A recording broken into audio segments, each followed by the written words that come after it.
Yo guys, what's up? I took a quick break from editing the Orbit JM6 to give you a few facts about the V6 Orbit deck you probably didn't know.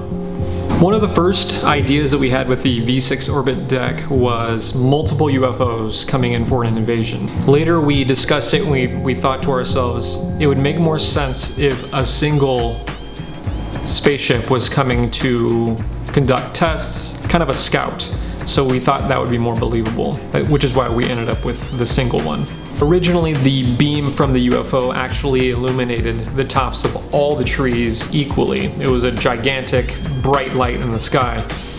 But upon further inspection, we realized it would be smarter to have the light source being the most well-lit area, and then everything as it got further away got more and more dim to make it even more realistic. On the back design you'll notice 46 points of light, not including the beam of light coming from the UFO.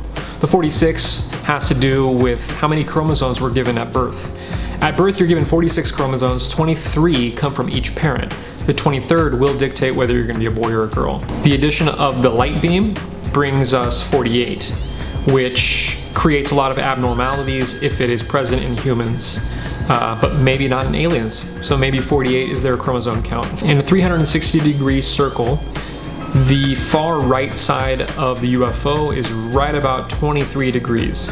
If you look at the blacks that we used for the clubs and the spades throughout the deck, you'll notice that they were not black at all. It was a dark green tint, which was going with the theme of Christmas around that time at the end of 2018. If you look at the sides of the Queen of Diamonds, which is my wife Holly, you'll notice that it says 11/22, which is November 22nd, the day that we got married. The inspiration behind the V6 Orbit deck was a combination from the V4 and the V5 Orbit deck.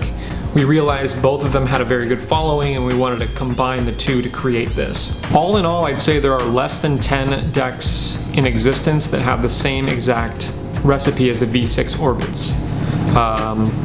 The V4s and the V5s obviously have the same stock and finish.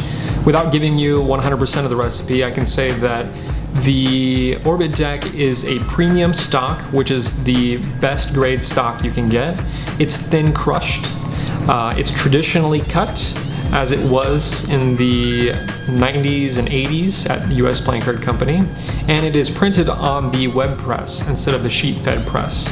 The web press typically is only approved for decks of cards that run 15,000 decks or higher. So go on over to the Cardistry-Con Instagram page and vote for the V6 Orbit deck for Deck of the Year. We'd really appreciate your vote. Do it or you're dead to us.